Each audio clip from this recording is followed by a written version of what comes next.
What's going on, everyone? My name is Asmi Hangos, and in this video we're going to be discussing iOS 14.5 and why it is the most significant update from Apple in a long time. The reason that I found this topic to be interesting is because we are now seeing two tech titans, Facebook and Apple, go against one another as our lives become a 360-degree pendulum of personal information where your location, who you see, what you do, what you like becomes a commodity every single second of every single minute of every single day of every single week of every single month can just be sold off without you even knowing it. The wait is now over, and within the next few weeks we will see this update. In this video we'll be covering what is iOS 14, Apple's response, Facebook's response, and my own personal takes. Before we start this video, there are three things. I am not a journalist. 2, this is from a US perspective because 3, Apple is clearly a huge corporation and we see that they have a different set of rules for different countries. Example, China. And that could be a topic all within its own video. But for right now, we're just gonna stick to this perspective and let's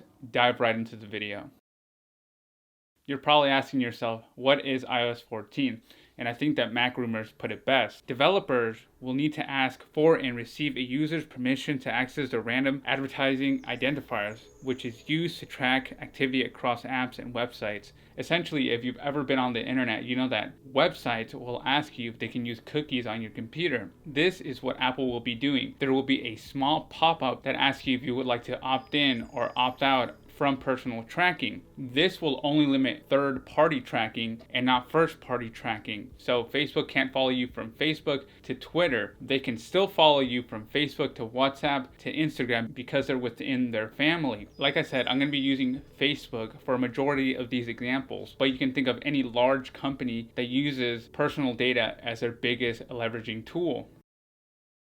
The fact is that an interconnected ecosystem of companies and data brokers, of purveyors of fake news and peddlers of division, of trackers and hucksters just looking to make a quick buck, is more present in our lives than it has ever been. And it has never been so clear how it degrades our fundamental right to privacy first and our social fabric by consequence. As I've said before, if we accept as normal and unavoidable that everything in our lives can be aggregated and sold, then we lose so much more than data. We lose the freedom to be human. At the very start, Tim Cook understands what's going on with our data. Silicon Valley is not just your apps and all this fun hipster stuff. It is the emergence of a new data industrial complex because companies understand that data is the new gold. We've spoken out time and again for strong encryption without backdoors, recognizing that security is the foundation of privacy. We've set new industry standards for data minimization,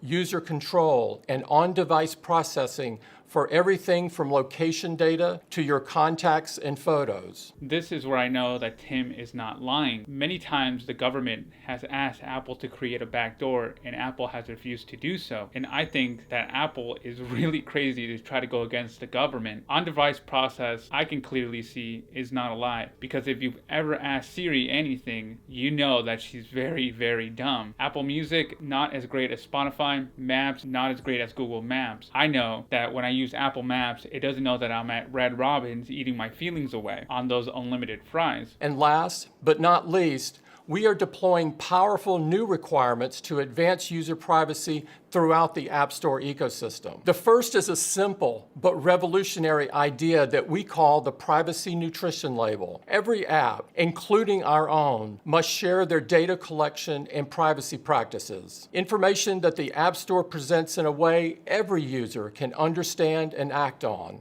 Alright, this is the part of the video that I can't take very seriously. Mr. Apple acts like he cured COVID. They created a nutrition label. They didn't cure my mental health. The second is called App Tracking Transparency. At its foundation, ATT is about returning control to users, about giving them a say over how their data is handled. Users have asked for this feature for a long time. We have worked closely with developers to give them the time and resources to implement it. And we're passionate about it because we think it has great potential to make things better for everybody. Because ATT responds to a very real issue. Earlier today, we released a new paper called A Day in the Life of Your Data. It tells the story of how apps that we use every day contain an average of 6 trackers. This code often exists to surveil and identify users across apps watching and recording their behavior.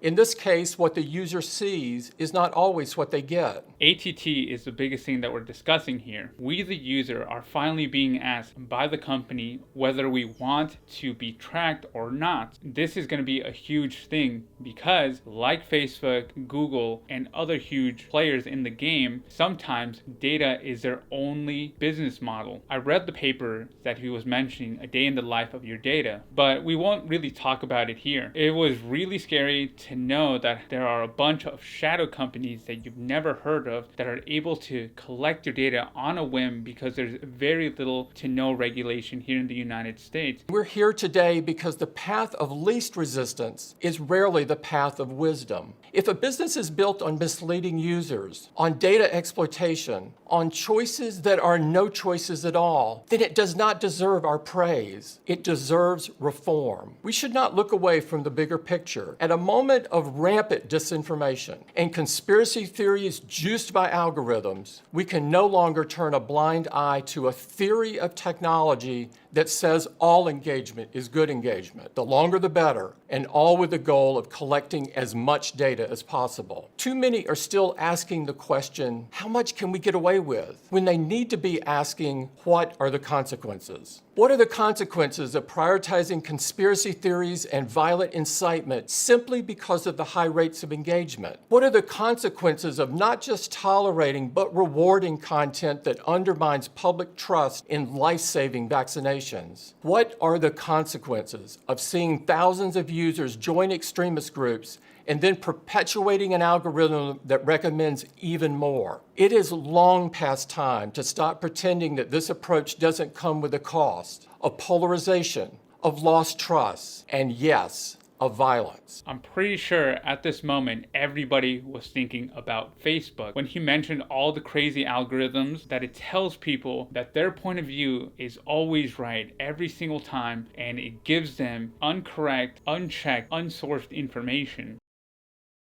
We're going to be looking at Facebook's initial response when Apple announced this new privacy tactic, and I'm going to be giving you my opinions right after I read portions of the statement. Facebook took out an ad and said, "At Facebook, small businesses is at the core of our business. More than 10 million businesses use our advertising tools each month to find new customers, hire employees, and engage with their communities. Facebook is one of the world's biggest companies." Yes, small businesses are on there, but Facebook is not the internet. There are a bunch of other websites that people can go on to read about their local small businesses. I think keyword here is advertising. Even the most basic person has a clear understanding of the Facebook timeline. It is not in chronological order. It is customized to that individual's political, geographic, age, and other personal traits. They could essentially make small businesses the top of their priority on someone's timeline and make sure they show up for free. However, they are a business, and the point of any single business is to make as much money as possible. Following this up, it says, "Many in the small business community have shared concerns about Apple's forced software updates, which will limit businesses' ability to run personalized ads and reach their customers effectively." Okay, so I don't know what they're talking about when they mean forced updates, because Apple allows you to manually or automatically set your software updates. You could essentially have the same software for like 5 years if you really didn't want to update to the next version of iOS. 44% of small to medium businesses started or increased their usage of personalized ads on social media during the pandemic, according to the new Deloitte study. Without personalized ads, Facebook data shows that average small business advertisers stands to see a cut of over 60% in their salary for every dollar they spend. Of course, 44% of businesses were going to be on digital. We were in the middle of a global pandemic and nobody had access to PPP loans. Small businesses do not have 10 10 accountants on the payroll. This update is also just for Apple products, not the entire internet, but I am curious to see what the response will be from Google and other phone manufacturers, and will this move on to a desktop perspective? Will people demand that their Android and their desktop have the same level of privacy protection for them too? Paragraph ends, while limiting how personalized ads can be used does impact large companies like us, these changes will be devastating to small businesses,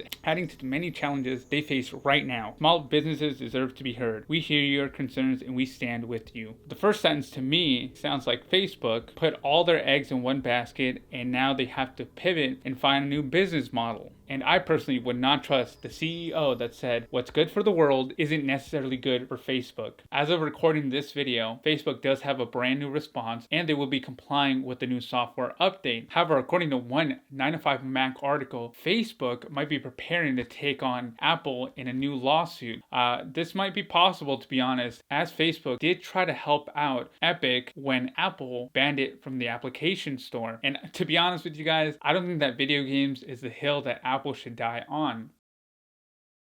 Along the way, I feel like you've heard my opinions, my thoughts. I'm not a personal fan of Mark Zuckerberg, his business tactics, or how he manages his companies. This won't just affect Facebook and the tech Goliaths. It's going to affect the way that startups are going to be managed, and there will be a rethinking of a free product where you and everything that you do is being tracked and sold off. I know Apple has problems. I've always been critical of them, but to be honest, Apple at any moment could change their mind and say, let me copy every single keystroke, let me see every single photo, and make every single identifier on your phone public to any one of these data brokerages or data harvesting companies, but they really don't do that. To finalize and wrap this up, Tim Cook is just looking 100 years into the future and understands where data is going. Let me know what your thoughts are. I know that the moment that this update is released is the moment that I'm getting and I'm saying no to all these trackers. But let me know your thoughts, your opinions. Will you be updating? And are you okay with being tracked? At the end of the day, I thank you so much for your time